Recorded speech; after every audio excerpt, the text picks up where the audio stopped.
यत्कृपातमहं वन्दे परमानन्दमाधवम्। बोलो स्वामीनारायण भगवाननी, श्री हरि कृष्ण महाराजनी, श्री राधा कृष्ण देवनी, श्री नरनारायण देवनी, श्री लक्ष्मीनारायण देवनी। बधा જ હરિભક્તોને ઘણા ભાવથી જય સ્વામિનારાયણ। વાલા ભક્તજનો, આપણે નીલકંઠ મહાપ્રભુના દિવ્ય લીલા ચરિત્રો શ્રવણ કરી રહ્યા છીએ। નીલકંઠ વર્ણી ભરૂચથી આશરે 60 કિલોમીટરના અંતરે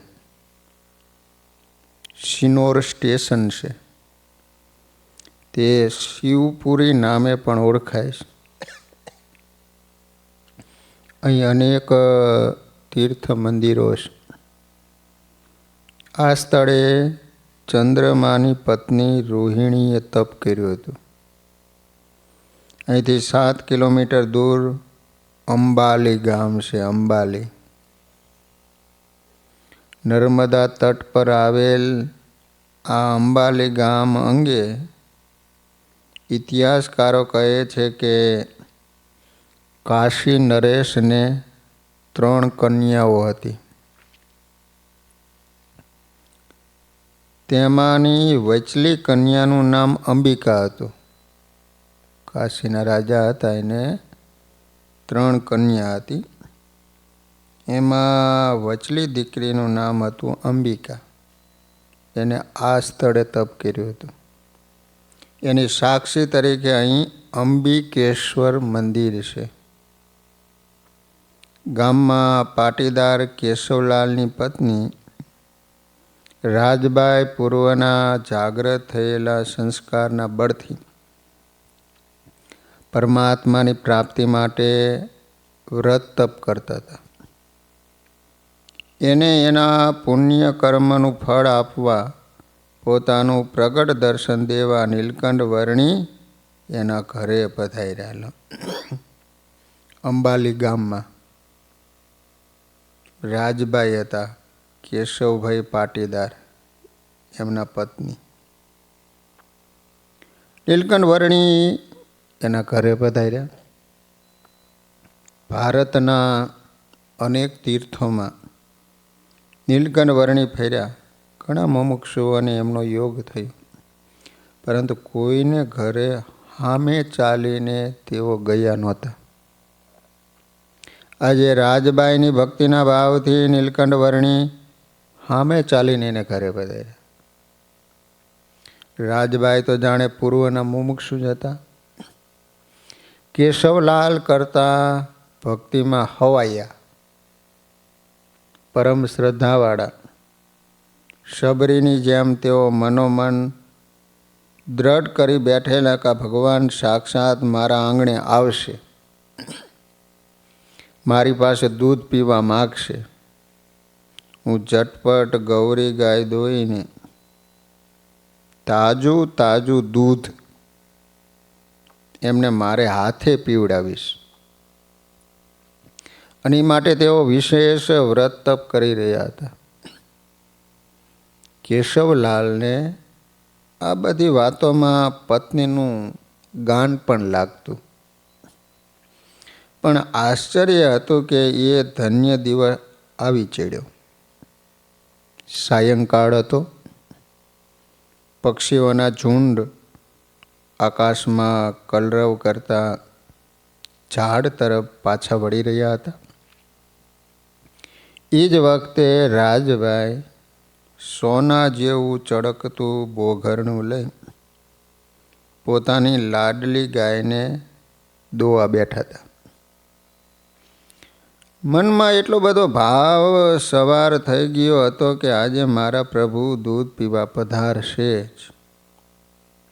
આમ પ્રભુ પ્રાપ્તિની તમન્ના એમને અહોનિશ લાગી ગઈ હતી।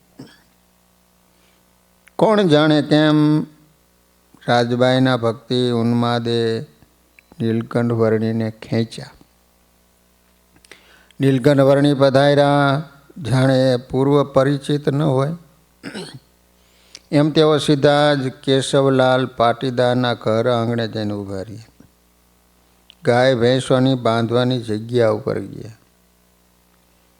ત્યાં પ્રભુના વિચારોમાં મગ્ન રાજબાઈ ગાય દોઈ રહ્યા હતા. મનોમન પ્રભુનું ચિંતન કરતા હતા. રાજબાઈએ ગાય દોતા દોતા પાછું વળીને જોયું અને એમની આંખો આ નાનકડા બાળયોગીમાં ચોંટી ગઈ. ગાય દોવાઈ ગઈ હતી. બાઈનું હૈયું હેરાઈ ગયું. અંતર અનુભાવથી ઉભરાઈ ગયું. અંતરમાં પ્રથમ દર્શને પ્રતીતિ આવી ગઈ કે જે સ્વરૂપ પામવા ઈચ્છતી હતી એ સાક્ષાત પરમાત્મા એને મળી ગયા છે. એના તપની આજે સમાપ્તિ થઈ. તેઓ કૃતકૃત્ય થઈ ગયા. રાજબાઈએ નીલકંઠ વર્ણીના ચરણ ધોઈ એમને ઘરમાં પધરાવ્યા. પોતાની લાડલી ગાય જેનું દૂધ તેઓ હંમેશા ઠાકોરજીને ધરાવતા હતા, તે તાજું દૂધ એમણે નીલકંઠ વર્ણીને આપ્યું. વર્ણીએ પ્યાલો હાથમાં લઈ હસતા હસતા પૂછ્યું, દૂધ ઠાકોરજીને ધરાયું? રાજબાઈ એટલા જ ભાવથી કહ્યું, ઠાકોરજી સાક્ષાત પધાર્યા હશે તે આજે સાક્ષાત દૂધ આરોગશે. રોજ તો દ્રષ્ટિ પ્રસાદ કરી મને પાછું આપી દેતા હતા, પણ આજે મારો ભાવ પૂરો કરશે. આ ભાવ વિભોર વાણી સાંભળી નીલકંઠ વર્ણી પ્રસન્ન થયા. ભગવાનનું સ્વરૂપ જાણી એમની પ્રસન્નતા મેળવી હતી. આ અંતિમ જ્ઞાન હતું. માટે રાજબાઈના અંતરમાં આ જ્ઞાનની પૂર્ણા થઈ હતી. સર્વ વેદોથી ભગવાનનું સ્વરૂપ એમને જાણી લીધું હતું. એમણે કહ્યું, યોગીરાજ આપ અહીં રહો, હું આપને રોજ દૂધ પાઈશ. નીલકંઠ વર્ણીએ એનો ભાવ ખપતો હતો તેથી કહ્યું,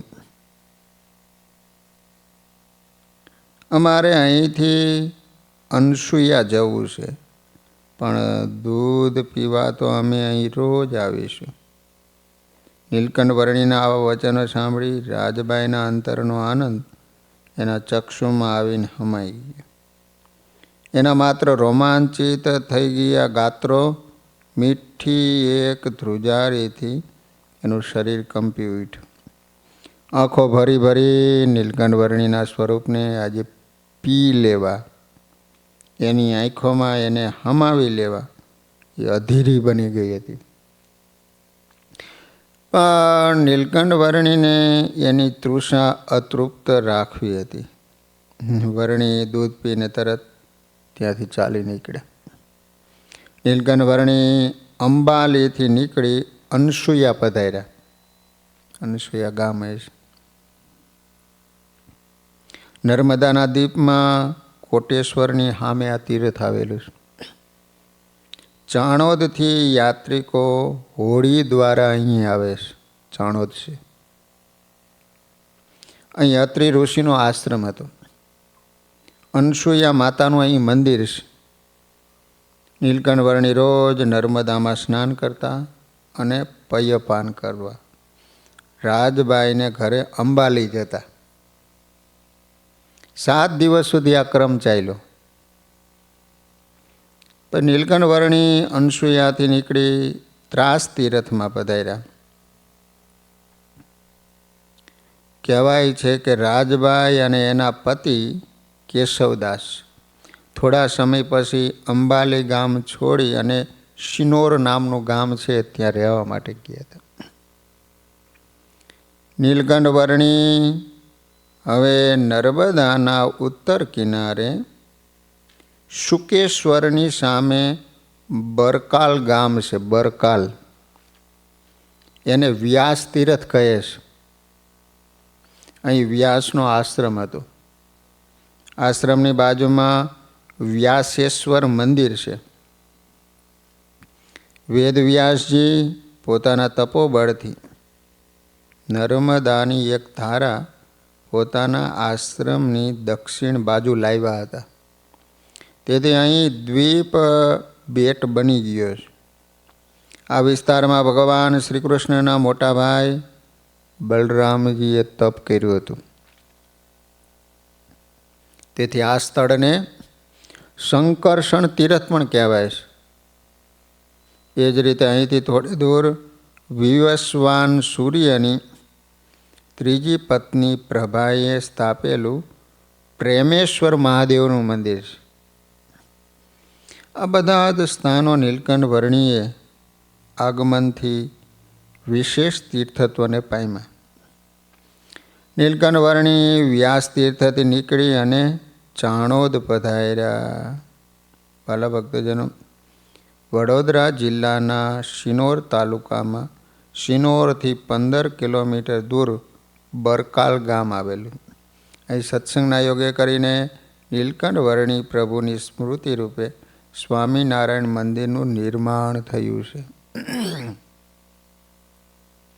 બરકાલ ગામમાં વાલા ભક્તજનો, ચાણોદ પિતૃતર્પણ શ્રાદ્ધ માટે પ્રસિદ્ધ તીર્થક્ષેત્ર છે. અહીં 7 મુખ્ય તીર્થ છે. ચંડાદિત્ય ચંડ અને મૂંડ દૈત્યોએ સૂર્યની ઉપાસના કરી એટલે તે સ્થાન ઉપર ચંડાદિત્ય મંદિર છે. પછી ચંડ મૂંડને મારનાર ચંડિકા દેવીનું પણ અહીં મંદિર છે. ભગવાન વિષ્ણુએ ચાલમદ દૈત્યને મારીને પોતાનું ચક્ર અહીં ધોયું હતું. તેથી આ સ્થાનને ચક્ર તીર્થ પણ કહે છે. તે ઉપરાંત કપિલેશ્વર, ઋણમુક્તેશ્વર, પિંગલેશ્વર અને નંદા રુદનદ વગેરે તીર્થો ચાણોદની પવિત્ર ભૂમિમાં છે. નીલકંઠ વર્ણી અહીં 7 તીર્થમાં દર્શન કર્યા. તીર્થોને તીર્થત્વ આપી ત્યાંથી નીકળી અને કરનાળી પધાર્યા. કરનાળી ચાણોદથી લગભગ 1.5 કિલોમીટરના અંતરે નર્મદાના ઉત્તર તીટ ઉપર કન્યાળી તીરથ છે. કન્યાળી પણ કહે છે અને કરનાળી પણ કહે છે. કન્યાળીને લોકો પશ્ચિમ પ્રયાગ પણ કહે છે. અહીં સોમનાથનું પ્રાચીન મંદિર છે જેને સોમ તીરથ કહે છે. ચંદ્રમાએ અહીં તપ કર્યું હતું. તેથી અહીં ચંદ્રગ્રહણના સ્નાનનો મહિમા છે. નીલકંઠ વર્ણી સોમનાથના દર્શન કરી નર્મદા સ્નાન કરી અને અહીંથી નીકળ્યા. વાલા ભક્તજનો, ચાણદનો શું મહિમા અને ઇતિહાસ છે તો ગુજરાતના વડોદરા જિલ્લાના ડભોઈ તાલુકામાં આવેલું ચાણોદ પવિત્ર નર્મદા નદીના કાંઠાનું એક ઉત્તમ તીર્થ મનાય છે. નર્મદાજીના કાંઠે આવેલા આમ તો બધા તીર્થો ઉત્તમ મનાય, પરંતુ ચાણોદમાં ઓરસંગ અને નર્મદા નદીનો સંગમ થાય છે. તેથી પિતૃ શ્રાદ્ધ માટે પ્રખ્યાત છે ઓરસંગ અને નર્મદા નદીનો સંગમ. ચાણોદને ચાંદોદ નામથી પણ ઓળખવામાં આવે છે. અમરકંટકના મૈકલ પહાડમાંથી નીકળતી નર્મદા મૈયા અને અરવલ્લીના પહાડોમાંથી નીકળતી ઓરસંગ નદી, આ બંને નદીનો સંગમ ચાંદોદ કરનાળીની વચ્ચે થાય. તેની સાથે લુપ્ત રીતે સરસ્વતી નદી પણ મળતી હોવાથી કરનાળી અને ચાંદોદ વચ્ચેના આ નદીઓના સંગમને ત્રિવેણી સંગમ તરીકે ઓળખવામાં આવે છે. વાયુ પુરાણ આધારે કર્વ રાજા શિકાર કરવા ગયા હતા. ત્યારે એક બ્રાહ્મણ બાળકની હત્યા ફૂલથી થતાં તેઓને બ્રહ્મ હત્યાનું પાપ લાગ્યું. કર્બ રાજા હતા, શિકાર કરવા ગયેલા અને ભૂલથી બ્રાહ્મણનો બાળક મરાઈ ગયો. આ દોષમાંથી મુક્તિ મેળવવા માટે તેઓએ ભગવાન નારાયણની તપસ્યા કરી હતી. નારાયણ પ્રસન્ન થઈ બ્રહ્મ હત્યાથી મુક્તિ મેળવવા માટે તેઓને ઉપાય બતાવ્યો અને ઉપાય પ્રમાણે કવ રાજાએ આ ત્રિવેણી સંગમ ખાતે આવી વિધિ વિધાન કરીને બ્રહ્મ હત્યાના પાપમાંથી મુક્તિ મેળવી હતી. ચાણોદ એટલે મંદિરોનું નગર. ચાણોદ એટલે પરંપરાને જીવિત રાખતું નગર. ચાણોદ એટલે પવિત્ર નર્મદા નદીની ઝાલકોથી મંદિરોને પતિત પાવન કરતું નગર. આ સ્થળ પહેલાં ચંડીપુર તરીકે જાણીતું હતું. કાળક્રમે તે ચાણોદ અને ત્યારબાદ ચાંદોદ થયું છે. આ ગામ એ ટેકરીઓ ઉપર વસેલું છે. દર માસની પૂનમે કે બીજા પવિત્ર તહેવારોના સમયે આ તીર્થમાં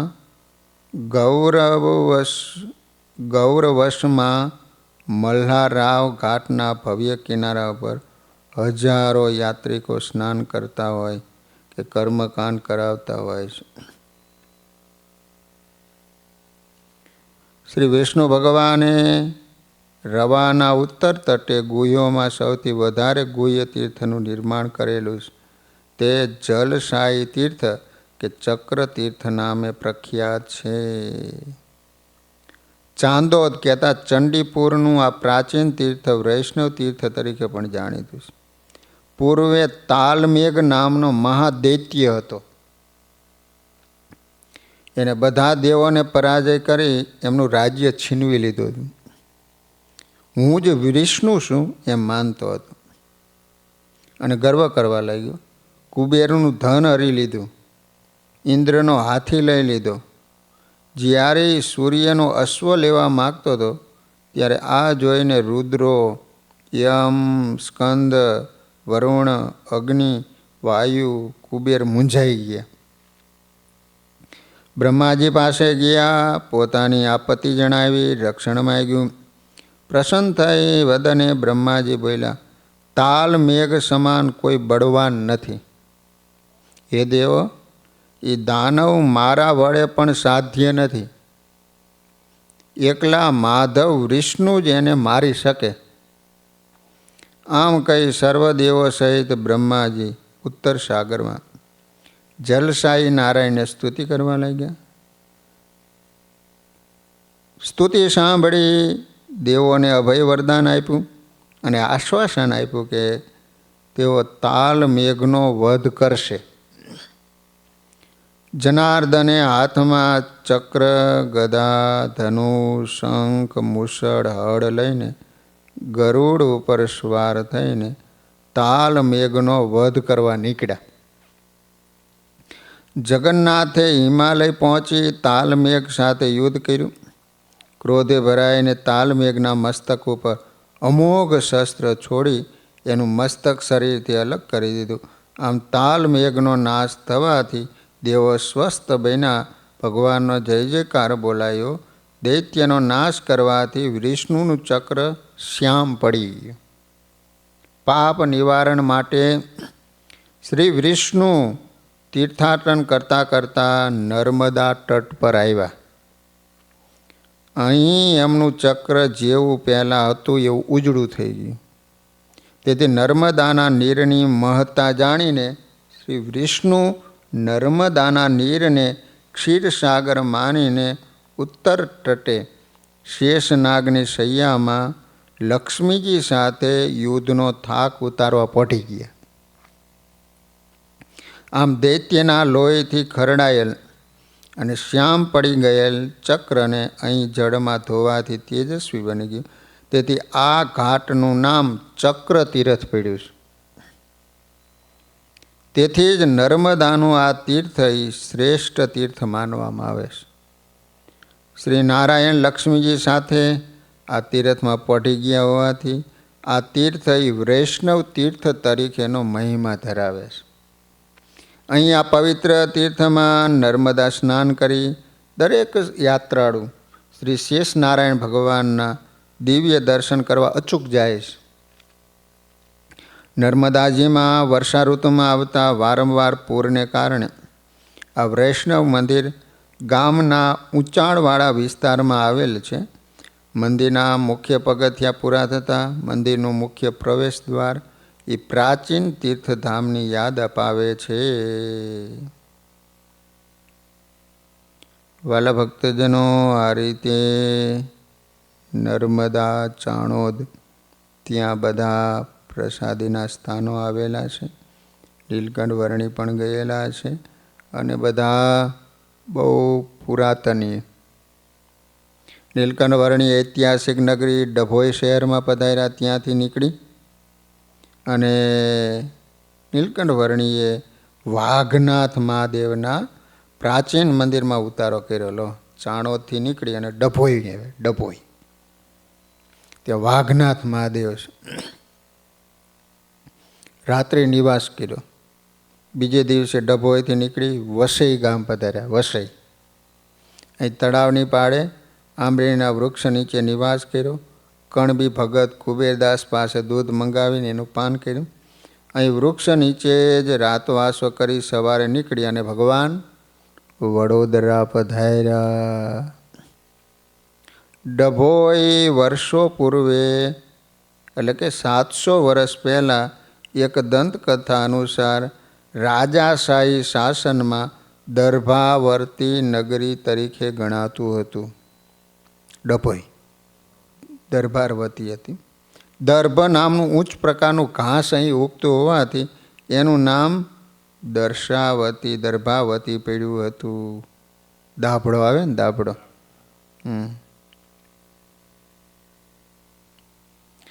રજવાડા શાસનમાં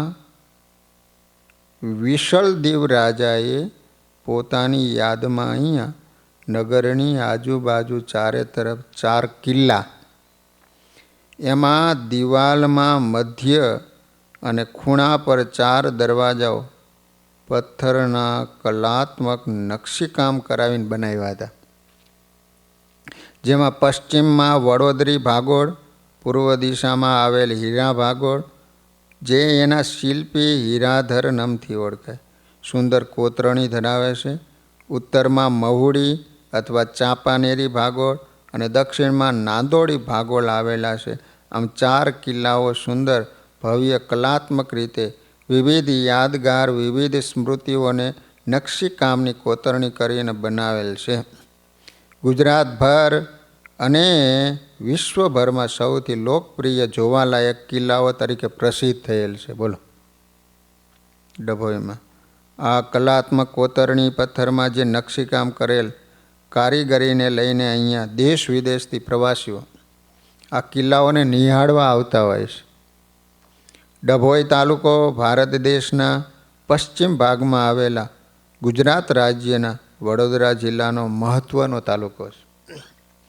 ડભોઈ આ તાલુકાનું મુખ્ય મથક છે. ડભોઈ ખાતે જગતભરનું સૌથી મોટું નેરો ગેજ રેલવેનું જંકશન આવેલું છે. ડભોઈ મિયા ગામ વચ્ચે શરૂ થયેલી પ્રથમ રેલવે બળદગાડા વડે ચાલતી હતી. ઉપરાંત આખા ભારતીય ઉપખંડમાં ડભોઈ ખાતે સૌ પ્રથમ જાહેર વીજળી ઘર બનાવવામાં આવ્યું હતું. વીજળી ઘર જૈન માટે ડભોઈ મોટું ધાર્મિક અને પવિત્ર સ્થળ છે. ડભોઈ ગામમાં ધર્મશાળા તેમજ ભોજનશાળાની સગવડતા છે. વડોદરાથી ડભોઈ 32 કિલોમીટર દૂર આવેલું છે. વાલા ભક્તજનો, સંવંત 1855 ફાગણ સુદ 8મનો દિવસ હતો. ભગવાન વડોદરા પધાર્યા. વડોદરાના શહેરના ઇતિહાસમાં સદા સુવર્ણ અક્ષરે લખાય છે. આ દિવસે શહેરની વચ્ચે માંડવીનો 16 સ્તંભનો દરવાજો છે. 16 થાંભલા છે. તે દરવાજા નીચે નીલકંઠ વર્ણીએ મુકામ કર્યો. 16 થાંભલા પૈકી બીજી હરોળના બીજા થાંભલાને ટેકે નીલકંઠ વર્ણી બિરાજમાન થયા. ત્યારે સંધ્યા ટાણું થઈ ગયું હતું, છતાં સંધ્યાના આછા ઉજાસમાં પણ વર્ણી પ્રભુની કાંતિએ જાદુ કર્યું. એમના મુખ અને ભાલ ઉપર કોટી કોટી સૂર્યચંદ્રના તેજને ઝાંખું કરે એવું દિવ્ય, શીતળ અને શાંત તેજ વિલસી રહ્યું હતું. વર્ણિરાજની આંખોમાં દેવ, દાનવ, માનવ અને મુક્ત સૌ કોઈના મનને હરી લે ને એવું અલૌકિક મધુર આકર્ષણ ભર્યું હતું. માંડવીના દરવાજા આગળ ભીડ થવા લાગી. નીલકંઠ વર્ણીના સ્વરૂપમાં કોઈને દેવી વિભૂતિનો ભાસ થયો, જ્યારે કોઈને રાજકુમારની પ્રતિભાનો ખ્યાલ આવ્યો, કોઈને સાક્ષાત ભગવાન પધાર્યા હોય એવી પ્રતીતિ થઈ. કોઈએ કુતૂહલથી ટોળાની અંદર દાખલ થઈ વર્ણી પાસે પહોંચી જઈને કહ્યું, યોગીરાજ, આપ અહીં રહેશો? અમારા નગરમાં ઘણા સાધુ બાવા વૈરાગીઓ આવે, પણ આપ કંઈક જુદા દેખાવો છો. એટલામાં બીજો બોલી ઉઠ્યો, ભાઈ, આપણા સયાજીરાવ મહારાજને હજુ ખબર પડી નથી, નહીં તો આ તપસ્વીને એમના દરબારમાં લઈ જાય. નીલકંઠ વર્ણીએ ભીડમાં થતા કોલાહલને સમાવા કહ્યું, તમારા સૌનો ભાવ છે તો અમે ફરી આવીશું. એટલામાં હામેની દુકાનનું બારણું ખુલ્યું.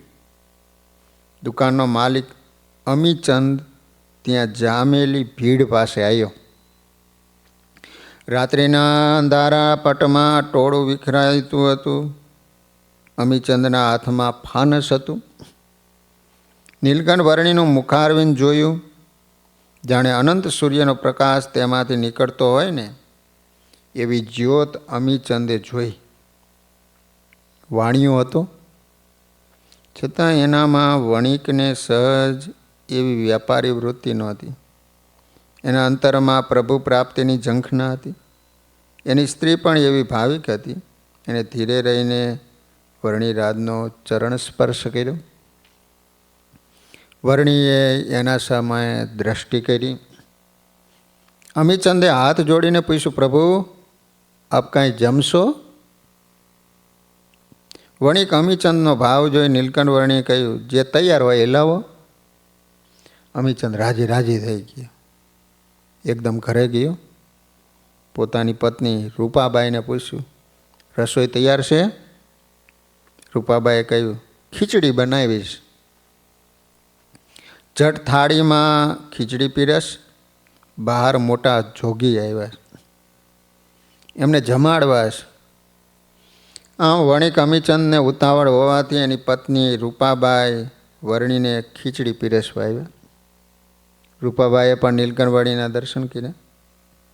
તેથી એના અંતરમાં રહેલી જગતની વાસનાઓ નીલકંઠ વર્ણીના દર્શન માત્રથી ટળી ગઈ. એને અપાર શાંતિનો અનુભવ થયો. તરત એને થાળીમાં ખીચડી પીરસી. એક વાટકીમાં ઘી મૂક્યું. અમીચંદ થાળી લઈને બહાર આવ્યો.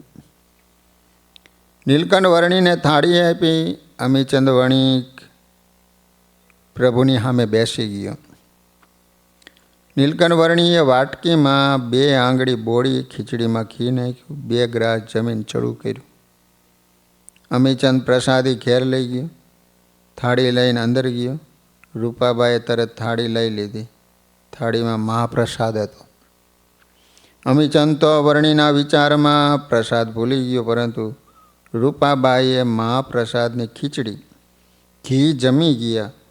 આ મહાપ્રસાદે રૂપાબાઈના અંતરમાં જાદુ કર્યો. એની મીઠુંની ગ્રંથિ ઓગળી ગઈ. અનિર્વચનીય શાંતિના આનંદનો અનુભવ કરવા લાગી. પ્રસાદીનો આ પ્રતાપ એનો અનુભવ્યો. તેથી એને થયું કે આ તપસ્વીને આજે તો ફક્ત ખીચડી જમાડી, પણ આવતીકાલે એને પકવાન જમાડવા છે. એને આ વિચાર એના પતિ અમીચંદને કહ્યો. વહેલી સવારે ઉઠી વર્ણીને ઘેર લઈ આવવા કહ્યું. વહેલી પ્રભાતે નીલકંઠ વર્ણી માંડવી દરવાજાથી નીકળવાની તૈયારી કરી રહ્યા હતા.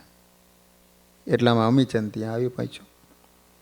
એને હાથ જોડી પ્રાર્થના કરી, યોગીરાજ, આપને પકવાન જમાડવાની અમારી ઈચ્છા છે, તો અમારું ભોજન જમ્યા પછી આપ નીકળો. નીલકંઠ વર્ણીનો ભાવ જોયો. વણિકના અંતરમાં આ લોકની કોઈ ઈચ્છા નહોતી.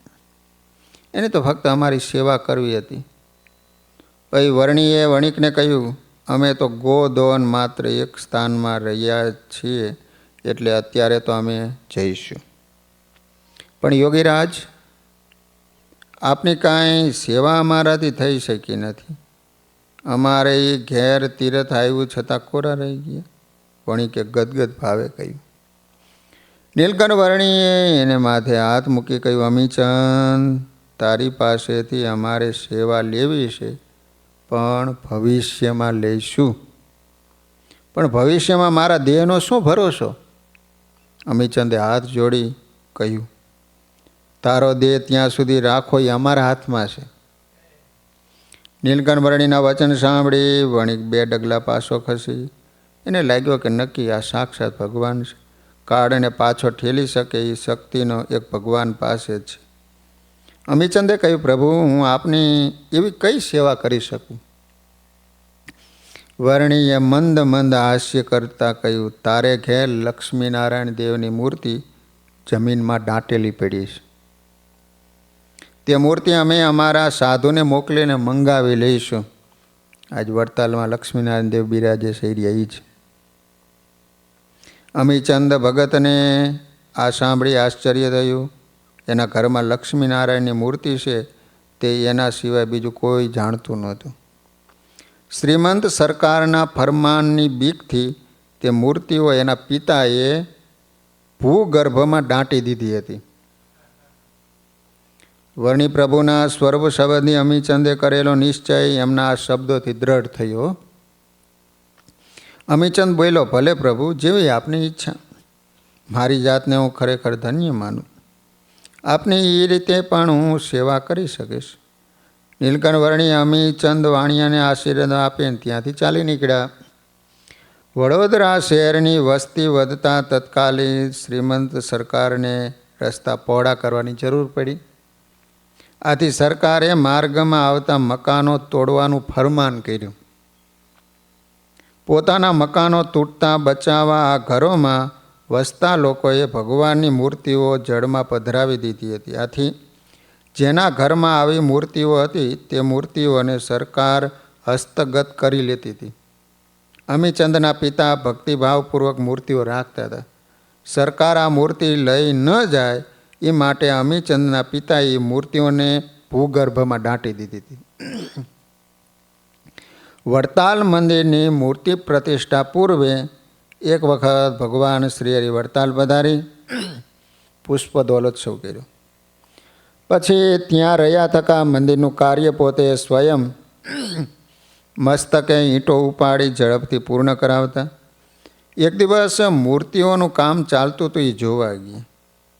ત્યારે અક્ષરાનંદ સ્વામી શ્રીજી મહારાજને વાત કરતા કહે, મૂર્તિ લક્ષ્મીનારાયણ કેરી નથી મળતી, અમે બહુ ડેરી. એ મહારાજ, લક્ષ્મીનારાયણ દેવની મૂર્તિઓ ક્યાંય સારી મળતી નથી. એ વખતે ભગવાન શ્રી હરિ કહે, એની નોંધ હરિલીલામૃતની અંદર લીધી છે કે અતિ પાવન છે પુરાતનની મનવૃત્તિ હરે હરિજનની. તે તો છે વટપતન માઈ મોટા સંતને મોકલો ત્યાંય. સુણી શ્યામના એવા ઉચ્ચાર સૌને આનંદ ઉપજ્યો અપાર. મુક્તાનંદ અને નિત્યાનંદ થયા તૈયાર જાવા સ્વચ્છંદ. કહે કૃષ્ણ જજો વટપુરમાં મારી મૂર્તિ સંભારજો ઉરમાં. તેથી મૂર્તિઓ 2 પ્રાપ્ત થશે, તેમાં દૈવત જાજુ જણાશે. ભગવાન શ્રી હરિ કહે, સૌ ભક્તોને મનોવૃત્તિને હરે એવી અતિ પાવનકારી અને પુરાતની મૂર્તિઓ વડોદરામાં છે. મહારાજના વચનો સાંભળી સૌને અતિ આનંદ થયો અને મુક્તાનંદ સ્વામી નિત્યાનંદ સ્વામીને વડોદરા મોકલ્યા. વડોદરામાં સંતો ઠેર ઠેર ફર્યા. મૂર્તિઓ માટે ઘણા શિલ્પીઓ પાસે તપાસ કરી, પણ જેવી જોઈતી હતી એવી લક્ષ્મીનારાયણની મૂર્તિ મળી નહીં. તેથી સંતો ખૂબ નિરાશ થઈ ગયા. સૂતા જામનીમાં પછી જ્યારે દીધા દર્શન શ્રીજીએ ત્યારે, શ્રી મુખે બોલ્યા સુંદર શ્યામ, એક વાણિયાનું લીધું નામ. રાત્રિ પડી ત્યારે મુક્તાનંદ સ્વામી અને નિત્યાનંદ સ્વામીને ભગવાન શ્રી હરિએ દર્શન આપીને કહ્યું, સંતો તમે મનમાં મૂંઝાઈશો નહીં. અહીં વડોદરામાં માંડવી દરવાજા પાસે એક અમીચંદ વાણિયો રહે છે. એના ઘરમાં લક્ષ્મીનારાયણની પુરાતની મૂર્તિઓ એમના પિતાજીએ જમીનમાં દાંટીને હંતાડી રાખી છે. હાલ એ શ્રેષ્ઠ સ્થાનમાં પધરાવી દેવાની ખૂબ જ ઈચ્છા રાખે છે. એમની પાસે મારું નામ દઈને એ મૂર્તિઓની માગણી કરજો, એથી તમને મૂર્તિઓ આપશે. સવારે અમીચંદ વણિકનું ઘર શોધી સંતો એના ઘરે ગયા. સંતોએ લક્ષ્મીનારાયણની સુંદર મૂર્તિઓ નિહાળી અતિ આનંદિત થયા અને મૂર્તિઓ આપવાની માગણી કરી. અમીચંદ વણિકને પ્રથમ તો સંતોની સાધુતાની આભા જોઈને મૂર્તિઓ આપવા રાજી થયો, પરંતુ દ્વેષી લોકોની કાન ભંભેરણીથી તેના વિચારો બદલાઈ ગયા. પરંતુ સંતોએ મનોમન ભગવાન શ્રીહરિને પ્રાર્થના કરી. શ્રીજી મહારાજે અમીચંદ વાણિયાને પ્રેરણા કરી અને મૂર્તિ આપવા રાજી થયો. અમીચંદ વણિકે કહ્યું, સંતો મારે ત્યાં લક્ષ્મીનારાયણની પુરાતની મૂર્તિઓ છે.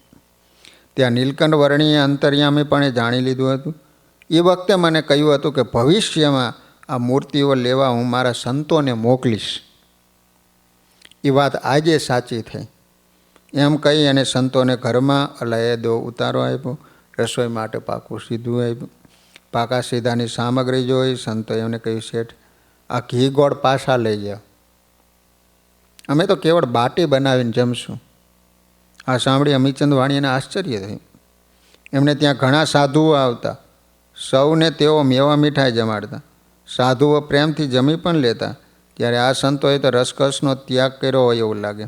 હાથ જોડીને કહ્યું, સંતો અહીં જ્યારે નીલકંઠ વર્ણી સ્વરૂપે સ્વામિનારાયણ ભગવાન પધાર્યા હતા ત્યારે એમને લાડુ જમાડવાની મારી ઈચ્છા હતી, પરંતુ એમણે કહ્યું કે અમે તો વહેલી સવારે નીકળી જવાના છે, માટે તમારી બીજી સેવા અમે લઈશું.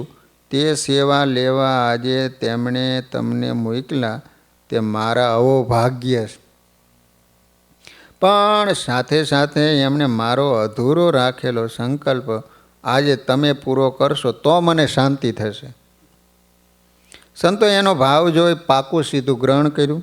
રસોઈ બનાવી, ઠાકોરજીને થાળ ધરાયો. અમીચંદને સંતોષ થાય તેમ થોડું મિષ્ટાન જમી બાકીનો થાળ પ્રસાદી રૂપે અમીચંદને આપી દીધો. અમીચંદને સંતોષ થયો. એને મૂર્તિઓ કાઢી આપી. લક્ષ્મીનારાયણની સુંદર મૂર્તિઓ જોઈ સંતોને અત્યંત આશ્ચર્ય થયું. સંતોને થયું કે આ રમ્ય મૂર્તિઓ તો શ્રીજી મહારાજના મહાપ્રસાદીભૂત ગઢપુર સ્થાનમાં શોભે તેવી, માટે આ મૂર્તિઓ આપણે હાલમાં ગઢપુર લઈ જઈએ. દુર્ગપુરમાં ઈ મંદિર થાય, તેમાં આ છબી પધરાવાય. રાજા ઉત્તમનો દરબાર, શોભા તો પામે અપરંપાર. ભાઈ માર્ગમાં આવતા ખાડા ટેકરાઓથી ગાડામાં અથડાઈને મૂર્તિઓ ખંડિત ન થાય એ માટે કારીગર હરિભક્તો દ્વારા કાષ્ટની પેટીઓ બનાવી એમાં આજુબાજુ ઘાસ, પરાળ વગેરે ગોઠવી મૂર્તિઓ ખૂબ જ સંભાળપૂર્વક ગાડામાં મૂક્યા. આ રીતે તૈયાર થઈ સંતો વડોદરાથી નીકળ્યા. સંતો ગાડા સાથે સીધો જ ગઢપુરનો માર્ગ લીધો. પરંતુ આ મૂર્તિઓ વડતાલમાં પધરાવવાની ભગવાનની ઈચ્છા હતી. એટલે ગાડું જ્યાં બોચાસનના પાદરમાં આવ્યું એટલામાં ચૈત્ર માસ હોવા છતાં મુશળધાર વરસાદ તૂટી પડ્યો. કમોસમના આ વરસાદથી સંતો મૂંઝાયા. વરસાદથી જમીનમાં પુષ્કળ કાદવ થઈ ગયો. ગાડાના બંને પૈડા ચરોતરની પોચી ભૂમિના કાદવમાં ઊંડા ઉતરી ગયા. બળદ ગાડું ખેંચી શક્યા નહીં. ગામમાં બોચાસનના મુખી કાશીદાસને ત્યાંથી બીજા 2 બળદ મંગાવ્યા. એ પણ ગાડે જોડ્યા, પણ ગાડું ખાઈશું નહીં. છેવટે સૌ થાક્યા. એટલે કાશીદાસે કહ્યું, સંતો હમણાં મૂર્તિઓ અહીં જ રાખો. મહારાજને પૂછીને મહારાજ જે પ્રમાણે આજ્ઞા કરે એ પ્રમાણે કરજો. સંતોને કાશીદાસની વાત સાચી લાગી. સંતોએ વિચાર કર્યો કે કાશીદાસને ઘેર મૂર્તિઓ રાખી એટલે બળદની રાસ કાશીદાસને હોંપી એટલે ગાડાને ગામ તરફ વાળવા બળદના શરીરે હાથ ફેર્યો. એક જ આંચ કે ગાડાના બંને પૈડા કાદવમાંથી નીકળી ગયા. આથી સંતોને થયું કે ભગવાન શ્રીહરિની કાંઈક જુદી ઈચ્છા હોય ને એમ લાગે. કાશીદાસને ઘેર ગાડું લઈ ગયા, મૂર્તિઓ ત્યાં ઉતારી એમના ઘરમાં મૂકે. સંતો બોચાસણથી ગઢપુર આવ્યા, મહારાજને મળ્યા. ભગવાન શ્રીહરિએ હસતા હસતા સંતોને પૂછ્યું, સંતો મૂર્તિઓ વડતાલ પહોંચાડી? આ સાંભળી સંતો કે મહારાજ આપ તો અંતર્યામે બધું જાણો, છતાં મનુષ્ય ચરિત્ર કરો. લક્ષ્મીનારાયણની સુંદર મૂર્તિઓ જોઈ એ મૂર્તિઓ ગઢપુર લાવી આ મહાપ્રસાદીના સ્થાનમાં જ્યારે મંદિર થાય ત્યારે પધરાવી એવી અમારી ઈચ્છા હતી. પરંતુ આપની ઈચ્છા અનુસાર બધું બને છે. એટલે વરસાદ થવાથી મૂર્તિઓ બોચાસણમાં કાશીદાસને ત્યાં મૂકી અમે અહીંયા આવ્યા છીએ. મહારાજ ઈશાને કહે, સોણી બોયલા શ્રી હરિવાણી, અમે ઈચ્છા એ દેવની જાણી. આમ્ર રસ તણો કરવા હાર, રહેશે ચરોતરની મોજાર. સંતો, ચરોતર ગુજરાતના મિષ્ટ કેરીનો રસ જમવાની આ મૂર્તિની ઈચ્છા છે. એટલે અહીં અડદની દાળ અને રોટલા જમવા કેમ આવે? સંતો ભગવાન શ્રીહરિની ઈચ્છા સમજી ગયા. શુકાનંદ સ્વામીના પૂર્વાશ્રમના માતૃ સદાબા સુકમુનિ 2.5 વર્ષના હતા ત્યારે વડોદરા પોતાના પિયર મળવા ગયા હતા. અને એ વખતે સદાબાને નીલકંઠ વર્ણીના દર્શન અને અમીચંદ વાણિયાના પત્નીને આપેલ નીલકંઠ વર્ણીની ખીચડીના મહાપ્રસાદનો લાભ મળ્યો હતો. સદાબાનું ઘર માંડવી નજીક હતું, તેથી નીલકંઠ વર્ણી માંડવી દરવાજા પધાર્યા. ત્યારે સદાબાએ માણસોની ભીડ જોઈ કોઈને પૂછ્યું, લોકો શું ભેળા થયા? જવાબ મળ્યો કે કોઈ અલૌકિક બાળાજોગી આવ્યા.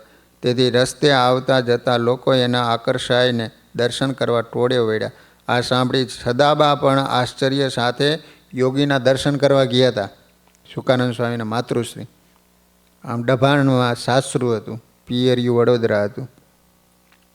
વર્ણિનાથના દર્શન કરતાની સાથે અંતરમાં ઝબકારો થયો, ઓહ, આ યોગી રાજે મને સ્વપ્નમાં દર્શન દઈને આશીર્વાદ આપ્યા હતા.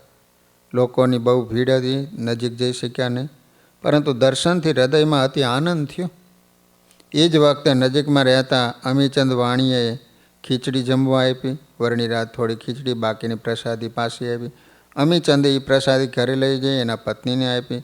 પ્રસાદી એની પત્ની અને સદાબા મહીમાંથી જમ્યા હતા. બોલો.